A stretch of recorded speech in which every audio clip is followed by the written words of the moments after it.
All right, guys, welcome to another one of these info sessions. So I'll tell you a little bit about why I do them. But before I do, I want to encourage everybody to use the chat function to please network with each other. You know, the pandemic taught us a lot about ourselves when we locked ourselves up at home. And we kind of lost that momentum that we got from organizing and coming together in real spaces and really rubbing shoulders or elbows, I don't, whatever. So the chat is where we do that. And I just encourage you guys, not just on this Zoom, but in every future Zoom, shamelessly plug yourself, your business, your LinkedIn, ask people for help. If you're looking for some sort of specialist or a technical expert or a co-founder, or anything, or if you are one of those people and you love startups and you want to join a startup, there's no reason why not to just put that in the chat. And the reason I do the info sessions, just going back to that point, is because I get a lot of frequently asked questions about the garage because it has changed over time. And the garage that it is today might not be the one that you have heard about. And so in an effort to kind of like simplify my own personal workload, I like capturing a lot of these questions all at once and also just hitting you with a lot of those FAQs during our info session. Please join our mailing list if you're not already on it. And I should also actually add our LinkedIn company site. Thanks to my student worker, our LinkedIn VSG company page is also a place where we talk about our open events and what's going on at the garage. So I'm sure you guys are all on LinkedIn. You can find us there. Without further ado, let's get this show on the road. Okay, so this is just the, agenda, which goes over the program resources in our community. And, just kind of covers like what we do, who we do it for, and how to get involved. Residency is different from some of the other things that we do. We interact actually oftentimes with many different types of people innovating. And that includes students and researchers who aren't really, building a business yet. And so I'll talk a little bit about that, but the kind of like point of this particular info session is to get those of you who are interested in applying to the garage and joining us and being part of our family in person in Marina del Rey, what we do and how do we do that and how to apply and all that stuff. So what makes the garage unique? This is an important slide because as you guys start to build your business and look for support, you will often find that there's a give and take to a lot of the support that you find, including giving up equity in your company for a little bit of capital. VSG is different. We do not do that. We're a completely free resource. And oftentimes one of the first questions I get, especially from people visiting from the university or advancement or anything, they're like, how do you guys justify that? Honestly, I don't know how we justify it. I think we justify it because we do want to be a premier resource in Silicon Beach for LA tech startups. And the dean really believes so much in that kind of mission that he's willing to put money into it and not expect much back in terms of return on that investment in capital gain. However, there is a Viterbi Venture Fund. And I do want to mention that the director of the garage is also on the board of that fund. It's a follow-on, and sometimes the teams at the garage actually get VVF funding. So it isn't completely true that we don't give money, but it's just not within the framework of VSG. Oh, and then also your IP is safe. I'll go back to that slide just to make that clear. So because we're part of a university, and if you are a student or faculty, you started building your technology using campus resources, this might not apply to you, because as it goes in universities, when you use research and equipment and resources to build your business on a campus, they actually feel that they should have some ownership of that. And so they, there's a whole department that manages the tech transfer office and all of that IP stuff. That's not the case with VSG, even though we are provided resources and support from USC, your IP is safe. We're not going to ask for, you know, residuals or any what is it called? Royalties. None of that with us. Okay, this one is, are there like big old black things floating around in front of the share screen? No? Okay, because sometimes that happens. I have the participants window open, but I'll move it to the side. Okay. Full-time founders. Now, this might seem like doy, but maybe it's not. Some of you guys are still students and you're splitting your time with your business. That's fine, because that's where you are. Does that mean you're ready for the garage? Maybe not. If you have a co-founder situation where one of your co-founders has already graduated or is out of school and is full-time, we will consider that application. But if you're a team of two and you're both students still currently, or you're a team of one and you're a student, chances are you're a little early, because we want you to be full-time on your business. And then for the adults in the room who have like children and wives and husbands and, you know, other types of responsibilities, we are comfortable with, you know, like it's almost the same idea with one founder splitting their time with maybe a day job, but not both. We want somebody at the helm at all times, because that's how you accelerate that business. At least that's what we believe. Plus, we're an in-person incubator. So if you're at your other job, you're not with us. Now, LA based for that same reason. If you're not in LA, I don't know how you'd come to the garage. So if you are a space team, meaning like your technology has dual use and one of those use cases can be applied in space, in a space environment, that might not be you, because we're actually building a virtual cohort for space technologies now. But if you're just applying straight up to the residency program, LA has to be where you live, because otherwise I don't know how you would get here. And then in terms of the tech, you know, we don't want anyone coming in ideation stage, or even in the early prototyping, I think is too early for us. I think you can be building and maybe starting your beta. You definitely should have a lot of customer discovery under your belt.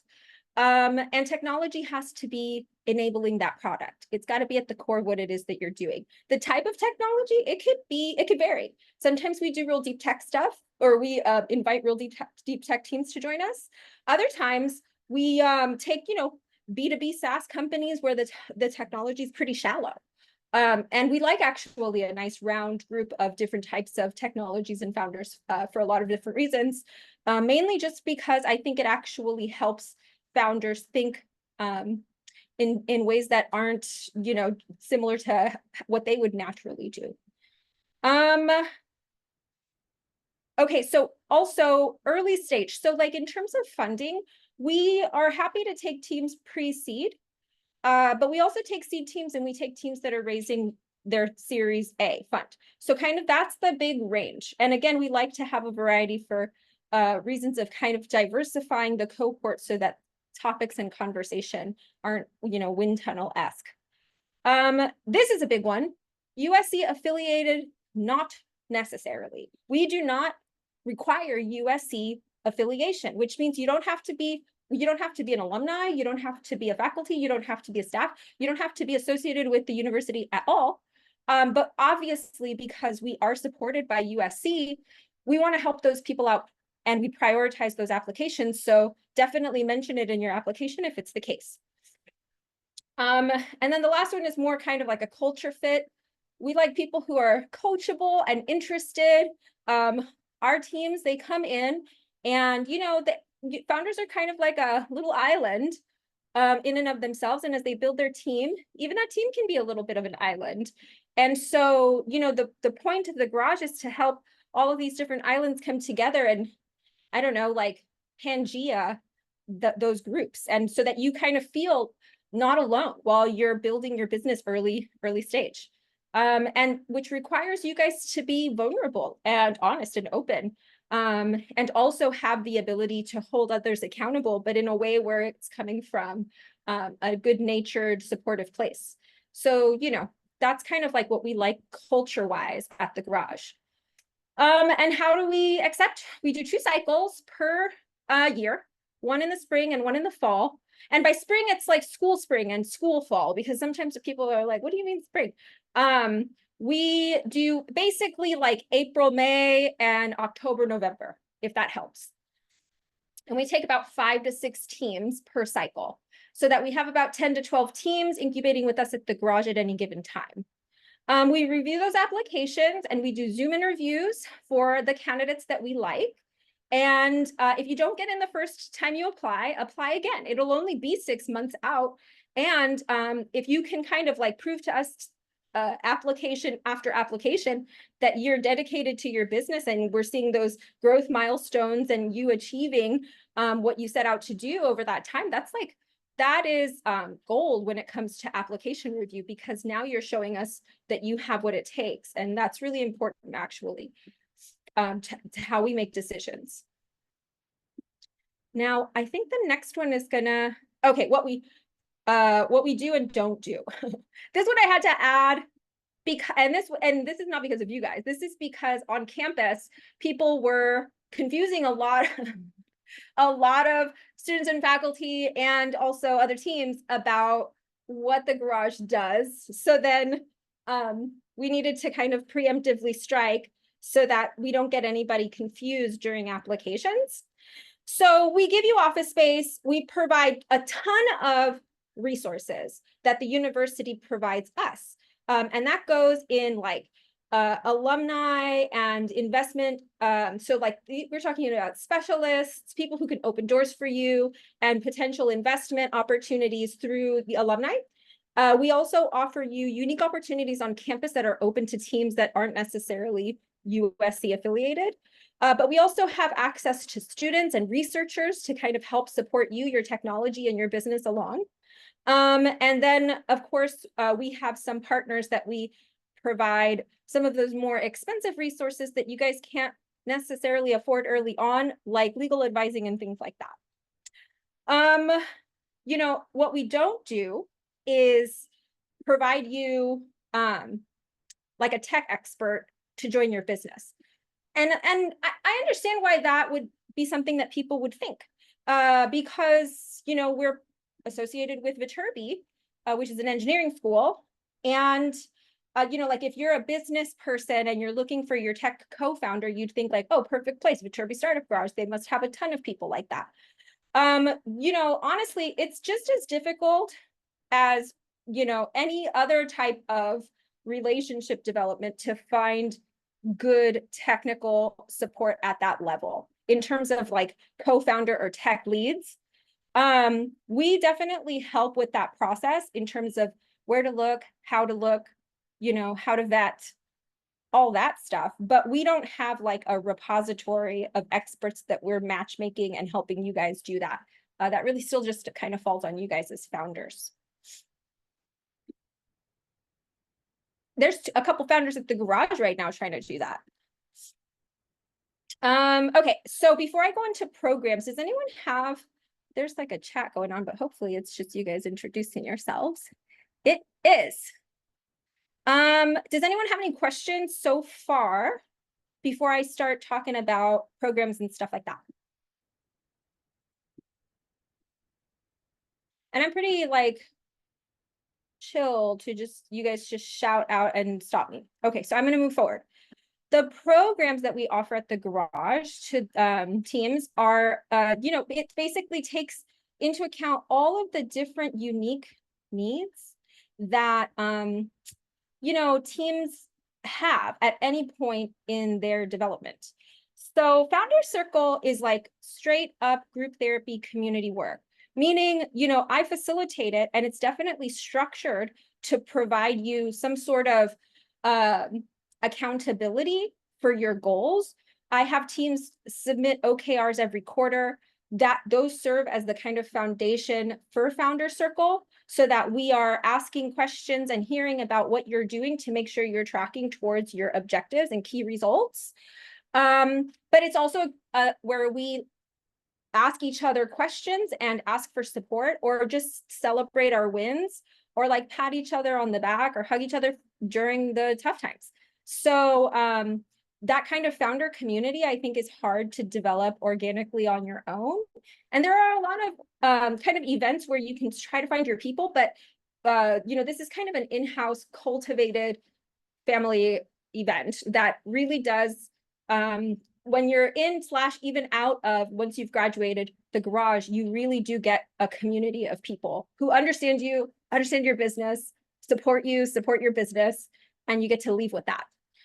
Oceanside chats are actually a public event. They're specifically meant to support the teens. In fact, a lot of the Oceanside chats, I try to kind of connect to the topics and conversations that happen in Oceanside chat. If teams are specifically needing a specialist because they have a lot of questions and we're all kind of like falling short of answering those questions during Founder Circle, I'll go into my repository of specialists and see who has those types of skills, and I'll organize an Oceanside chat.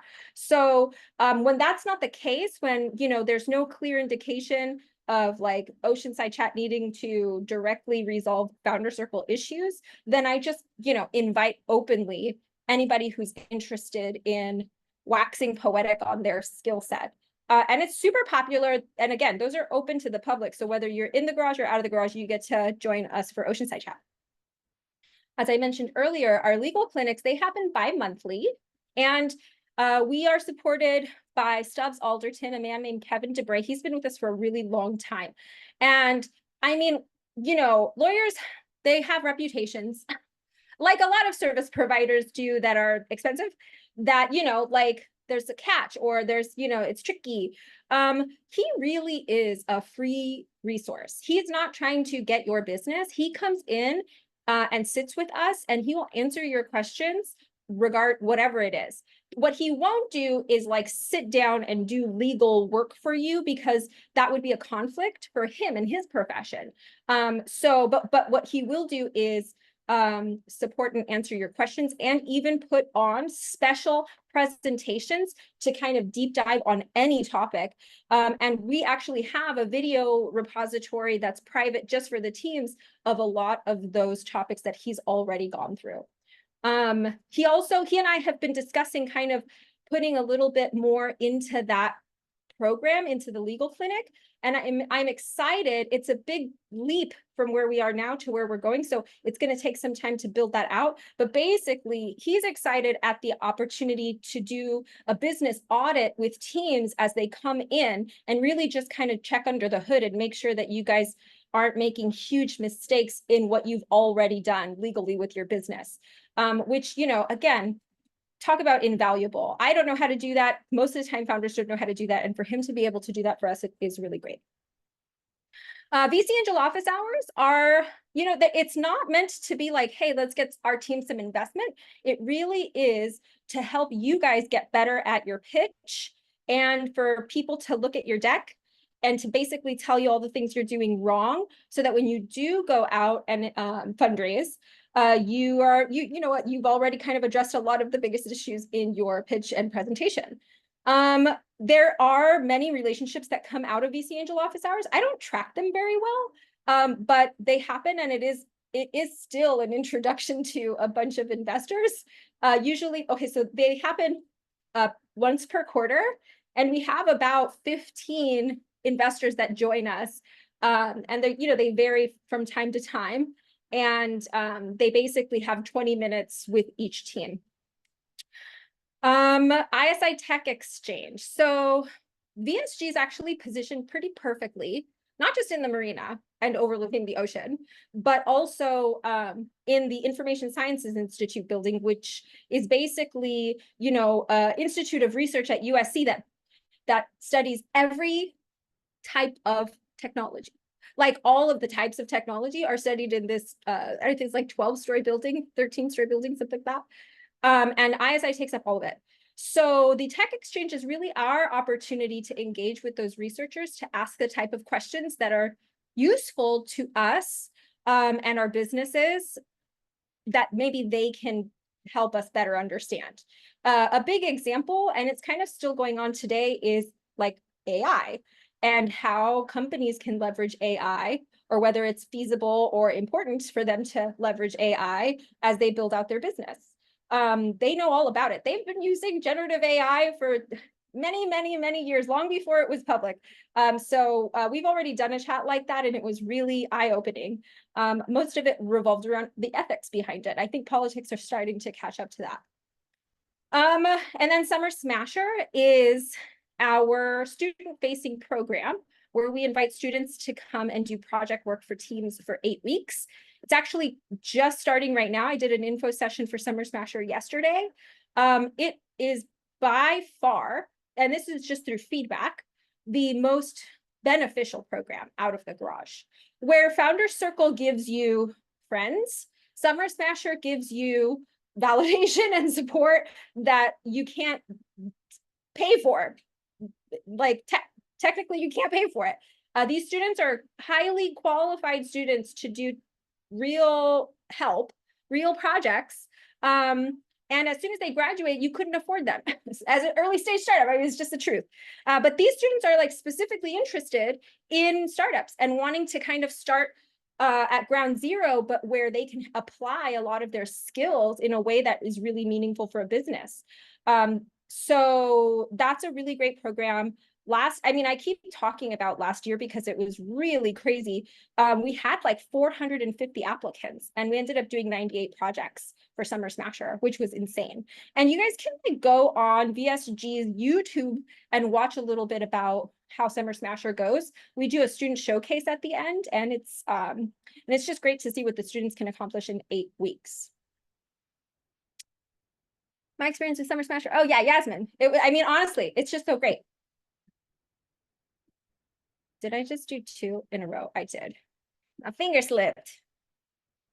Okay, resources. The resources are, honestly, it's like squeaky wheel stuff. There's stuff that's just like apparent. It's a beautiful office space. You get dedicated desks. You have conference and breakout rooms and snacks and coffee and ramen, all like the way that students would survive. You can survive at the garage.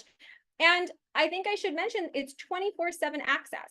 I work 9 to 5 because I work for the university.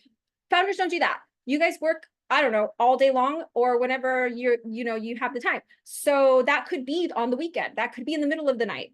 And the garage is available to you 24/7. The virtual resources, and the only reason I mention them is because they're not in person, are Innovators in Residence office hours. Those are our mentors. They basically give you strategic advising week after week, as long as you want it. You sign up for office hours with them. There are 3 of them, and there's actually 4 now. And we're starting to diversify how we do mentorship, in that we're creating some structure around some of our looser support systems. So through Oceanside Chat, I get all of these specialists who are interested in being involved at the garage and at USC. And so we're like, okay, do an Oceanside Chat and then do office hours afterwards. And then, they stay on my list. If people want to talk to them, I connect them to those people at the garage. That loose structure is about to get a little bit more firm and contained, so that we have a mentor specialist program where it's just providing more resources beyond our Innovators in Residence that are specific to specialties. So for instance, our newest IIR, AJ, he does revenue operations. And so he came in, he did an Oceanside Chat, then he came and joined us for Founder Circle. And now he's providing us a Calendly link so teams can just sign up to talk to him if they want to. And so we're basically building out a program just like that for all of our past Oceanside Chat speakers. Which is, it's, again, you just can't pay for, I guess technically you could pay, but early stage teams can't usually pay for anything. So, getting somebody like the garage to organize and create resources that are at a touch of a button for you guys is pretty great. And these people are great. They're basically providing support for free. Let's see. I already mentioned legal office hours. And then, AWS credits, that matters to some people, but most of the time you guys have already learned how to finesse those early stage free credits through, the cloud and AWS. And then warm intros. And that's kind of how what I was saying earlier. all the teams have access to like my Rolodex. And anytime they come to me and they're like, hey, do you know anybody that does this? I literally just send them that link and I go, you find the people on this list that you want to talk to, and I will warm introduce you to them. So that is still kind of how we're going to do it, but it's just going to be more structured. All right, does anyone have any questions about programs and resources? As I chug along. Okay, so our community, honestly, like that's what VSG is. All of the resources, all of the programs are all supplemental. What we're really doing is just bringing people together in a way that is meaningful to everyone. And that meaning is different depending on who you are. So if you're a team, what's meaningful to you is very different than if you're a mentor. If you're a mentor, what's meaningful to you is very different than what a student wants. The same thing with faculty and research. And also, I have my own stakeholders that I need to make sure that what we're doing is meaningful to them. And so that's what the garage is. It's trying to serve the needs of everyone in a way that brings us all together. And we do it by, engaging in events, but we also do it by connecting people and doing networking. And we also do it by providing you resources, specifically through students, investors, and also warm introductions and connections. And, we've been doing it for, I don't know, like 5 years now. And it's wild just how big our community has become. And so, that's kind of how I like to think about what VSG's, big time goal and mission is really just creating a community. And the garage is a home that you can come back to long after you've graduated. The alumni program, which is constantly evolving and growing based off of the needs of our alumni, is something that matters to me. I don't want you guys to come, enjoy that experience, and then leave, and I never see you guys again. I want to continue to see and be proud of all of the accomplishments of our teams after they've left the garage. And if they need something, they can always come back and ask. And chances are I'm going to already have that, or I'm going to find a way to provide that. And so, that's how I'd like to think of the garage. And students, it says 2023, but Summer Smasher 2024 application is now open. And so if you're a student on here and you're like, oops, I didn't know that this was for the residency, I thought it was for students, you can check that out on the website.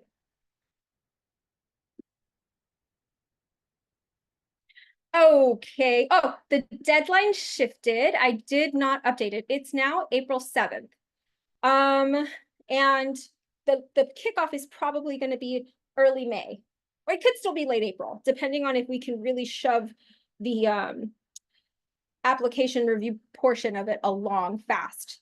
But chances are it's going to be early May. And Summer Smasher stuff is on the website, so you guys can go check that out there. Okay. Awesome, Yasmin. Oh no, never mind. That's to a person. To look at you guys connecting. Oh my God, I love it. Okay. Unless you guys have any questions about the application, I already talked about who we take. I could talk just in brief about some of the things you should highlight in your application if you want to be a good candidate. The obvious things are be in LA. And don't skip on your founder's story, meaning like, especially if there's something in there that kind of positions you as a good person to be building your particular product or understanding your customer, or if there's somebody on your team, an advisor, a board member, whatever, that can do that for you. Although we really like to support technology, I think that good technology in the hands of somebody who doesn't really know where they're going with it or how to break into the spaces that they're trying to get into could be a little bit of like a negative aspect to you as a business. And so try to, kind of lean into who on your team makes you guys uniquely capable of taking your business from where it is now to where it needs to be, and open up the right doors and make the right connections. When it comes to the technology, really help us to understand what you're building. If you have, you know, if IP protection is a part of what you're doing, talk about it. You know, patents, a lot of people don't do patents on software because it's so challenging, and we understand that. We're not going to be upset if you don't have a patent, but talk about that if you do. And then, you know, you can get as technical as you want if you're a technical founder. We are not technical, you know, due diligence people in terms of how we review teams. We really are thinking about you guys as businesses. And so really helping us to understand where your technology is and where you want it to be, kind of like the big picture can be really influential. And then I guess the last thing is just the business. You know, there are business questions there that maybe you won't be able to answer because you're still too early. Rather than leave those things blank, I would say make it clear to us that you understand what all that is, and that you have plans to actually hit those benchmarks, or what your next benchmark is and how you plan on getting there. Especially if you can find within the framework of what we do, how we can expertly support you in getting there. Really kind of help us to understand how you are going to use us as a resource to help you track towards your goals. And the last slide is just a connection slide. The TIE website is a very student-oriented website, but we are on there, meaning like we're one of the navigation bars. So you can go visit us there as well and see what else the TIE office does, Technology, Innovation, and Entrepreneurship Office. And the application, again, the deadline has shifted to April 7th, just to be clear. But yeah, I mean, honestly, like, there's no shame in applying and reapplying. It is not easy to get into the garage because we take such few teams. And you know, the way that we choose might not be because you're a bad fit. It might just be that you're not a good fit for that particular cohort. And if that's the case, you know, we might make that pretty clear to you in our notifications, but we might not, because it's you know, it's a lot to manage. So yeah, apply, reapply, keep applying. Teams who've applied and applied and applied tend to get in. So keep that in mind. And then if you want to talk to me specifically offline about the garage or your application or anything like that, or if you have specific resources and mentors that you think would be a cool fit for the garage, you know, like, definitely book a chat with me. And if you want to come see the space, you can book a visit. A lot of the time, I don't really mind if you guys just show up. Part of the reason I made a book a visit was back in the COVID days where people were like sick and they needed to do like a health check before they came in. And I was like, let's have them check in before they check in at my door. So that, I mean, it's almost like it's like a vestigial organ of the past, but I keep it just because it does put you on my calendar and I can anticipate you. But truth is, like, so for instance, I work from home today. The garage definitely has people in it. The teams are there. You ring the bell, they're going to open it up. You guys say, oh, I'm applying and I just wanted to check out the space. They're going to be nice to you and they're going to show you around. So yeah. Okay, I'm done with my whole spiel. I see that the chat is buzzing with people sharing, so I don't want to cut that off short. I'm just going to ask you guys one more time if you have any questions about the garage. Hello. Yes.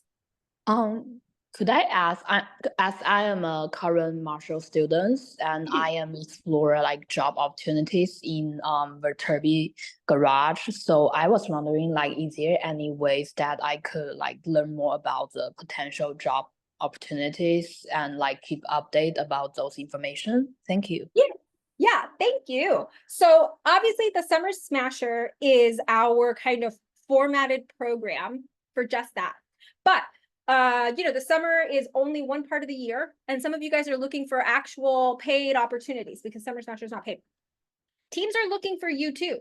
So what I've done is an informal process where you guys can just email me at vsg@usc.edu your resume and your general interest.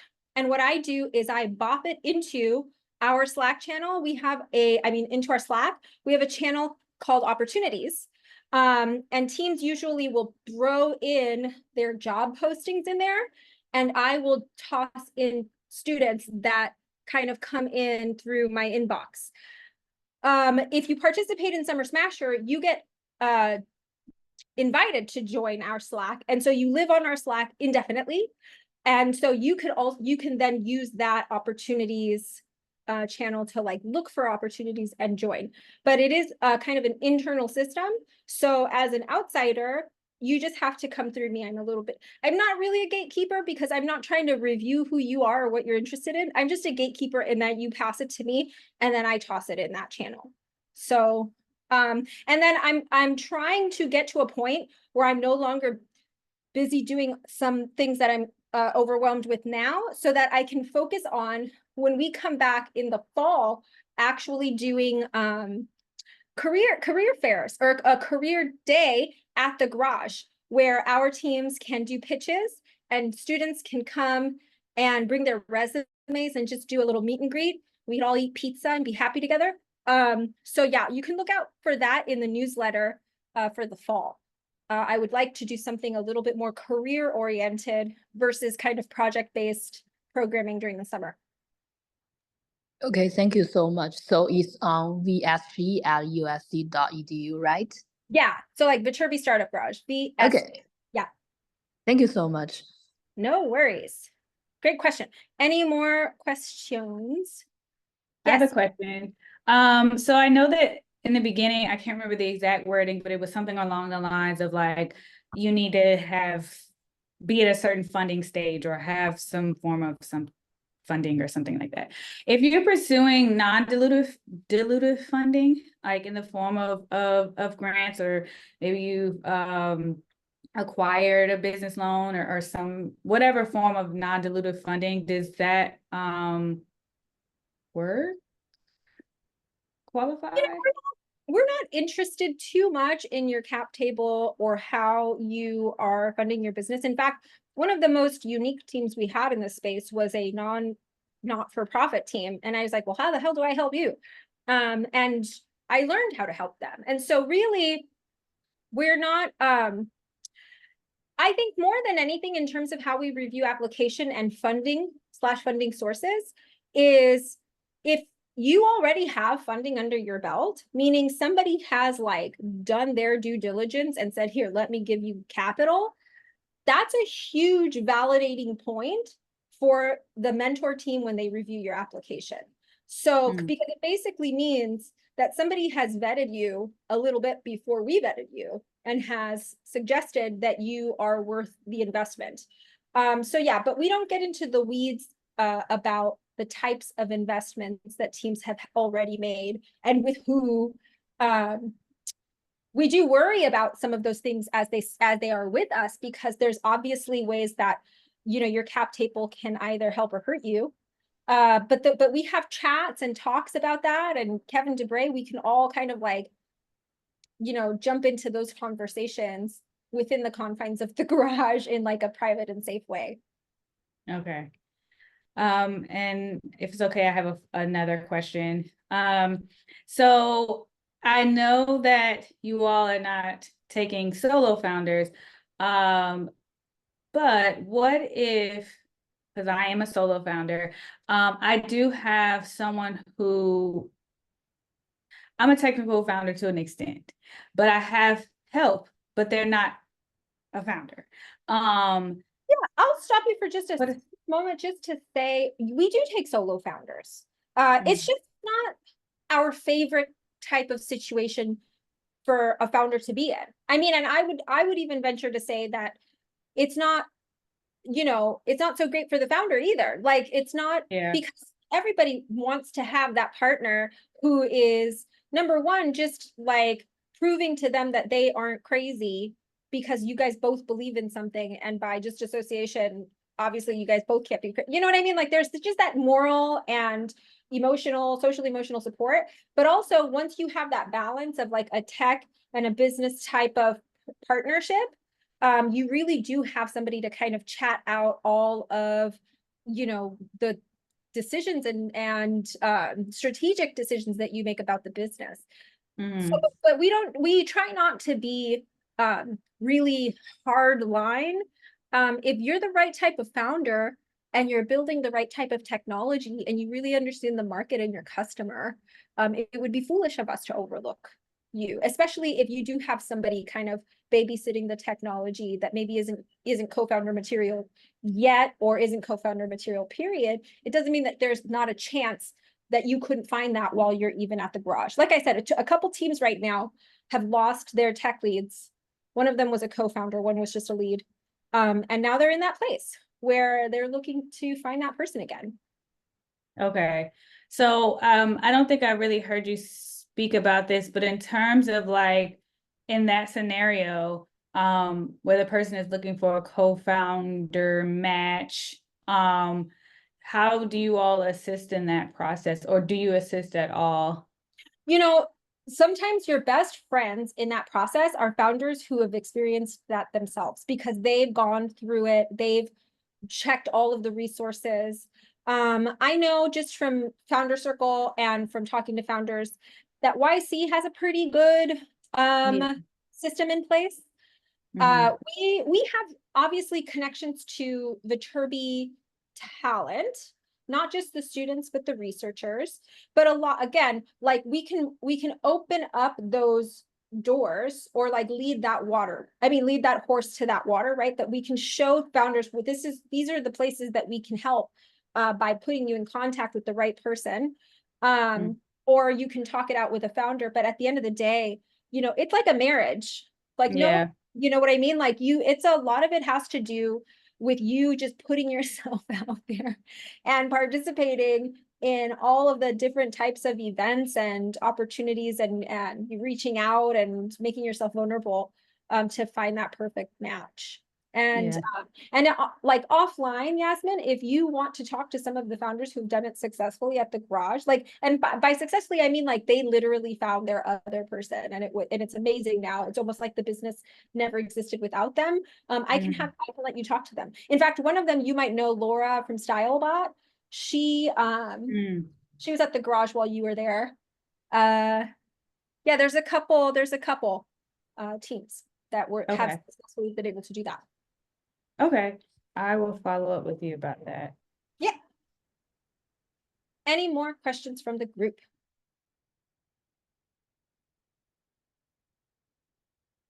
Just looking at all your names. Okay, as long as you guys are satisfied with what you've learned, then really the next big step is to apply, to submit your application. If there's a team that you know, that you love, that you work well with because they're, you know, they're fellow founders that you get along with, let them know about the garage and apply.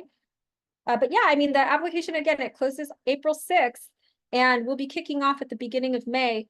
And FYI, for those of you guys who make it into this spring cohort, you prepare yourself because the whirlwind that I'm going to put you in during onboarding is insane, only because I want to be able to squish you into Summer Smasher, which is, like I said, already kind of up and operating. But we do it every year and it works fine every year, but just be prepared for that. Okay. Unless there's anything else from the group, I'm super happy to have met you all virtually and I look forward to your applications. Bye, y'all. I'm going to stop the recording and I'll stay on for anyone who has questions that they don't want to ask in front of everybody else. Wait, what did I do here? How do I stop the recording? Man, I am a mess. There it is.